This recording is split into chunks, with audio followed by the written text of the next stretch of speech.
5 seconds. Sir, fortunately, the monsoon have till now been good in almost all parts of the country.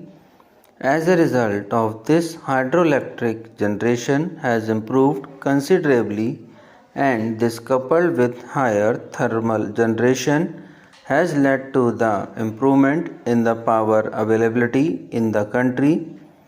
A number of states which last year had seizable power cuts have removed them completely, and amongst these are, for example, states like Punjab and Haryana. And many members here from Punjab and Haryana will remember what a difficult time industries in both these states as well as agriculture had last year. In both these states this year there are no power cuts. Tamil Nadu has also removed all restrictions just now. A few months ago they had 100% restriction in some of their industries. I think that would be a better way to manage things whatever shortages occur like this.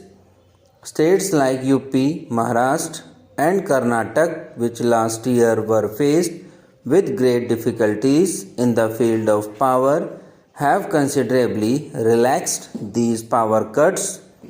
Madhya Pradesh has almost removed restrictions imposed earlier. In the other states except for Andhra Pradesh, I would say the situation is satisfactory. During the current year, we propose to add another new capacity, and in addition to that, we shall continue with our efforts to get more generation from the same installed capacity. We have fixed generation targets for each individual station. While I have referred to the improved situation, I would say with this improvement there will be general satisfaction in the country, and at any rate the heavy damage would not be there and it will come down to a comparatively small figure. Nevertheless, I think the need for vigilance continues and we cannot afford to be complacent. We have established a monitoring system through which we keep a watch on generation all over the country, and I get daily reports of generation from every single unit in the country so that we can keep a close eye on the output of generation in all thermal stations in the country, and we have asked the state governments to set up similar monitoring units so that action can be taken as and when difficulties arise, instead of waiting for a long time to set matters right, because that does not really help us at all. We have been trying to improve the organizational arrangements. There is one other aspect to which I would like to refer briefly, and that is about the thefts of electric wires, thefts of transmission parts, and in a few cases thefts of components of transmission towers, which lead to a situation where in the first shower of monsoon the whole tower fell, and in spite of good generation the power could not reach the consumers either in industry or agriculture, or even for the consumers either in industry or agriculture, or even for lighting. This is a highly anti-national activity. While the concerned administration has come down hard on these elements, whether it is staff, whether it is those who sell these things, whether it is those who buy them, whether it is those who finance them, etc. Today, the whole government machinery has come down hard on these elements, and along with that, I would request the members in whose areas These malpractices have grown to help in getting the public cooperation also to tackle this problem so that quick information can be given.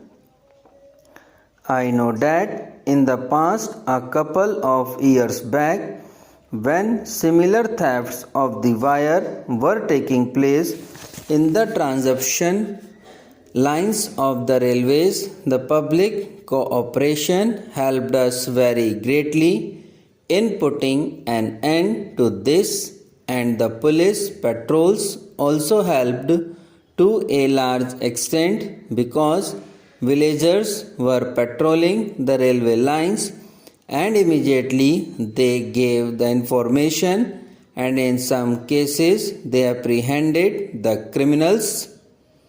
So I would request you to help us to safeguard these vital installations.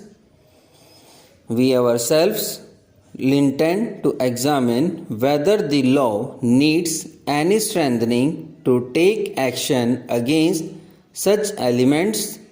My friend referred to strong regional grids as a step towards the evolution of a strong national grid. Even today, the electricity this is possible because of technological advance. All our travel over long distances, but some of the links are very weak. Therefore, we are developing the refined grids first, and I must say that in the southern region, this strengthening of the grid has been done very well, and today in the southern region, states trade in power very readily goes because the network is there. Still, there is a gap even in the southern region which we are trying to fill, but it is essential to have strong regional grids and strong national grids to make optimum and full utilization of the power generated. Now, sir, my friend referred to line losses, and I agree with him that with the growth in generation, it is necessary to reduce these losses and to improve transmission.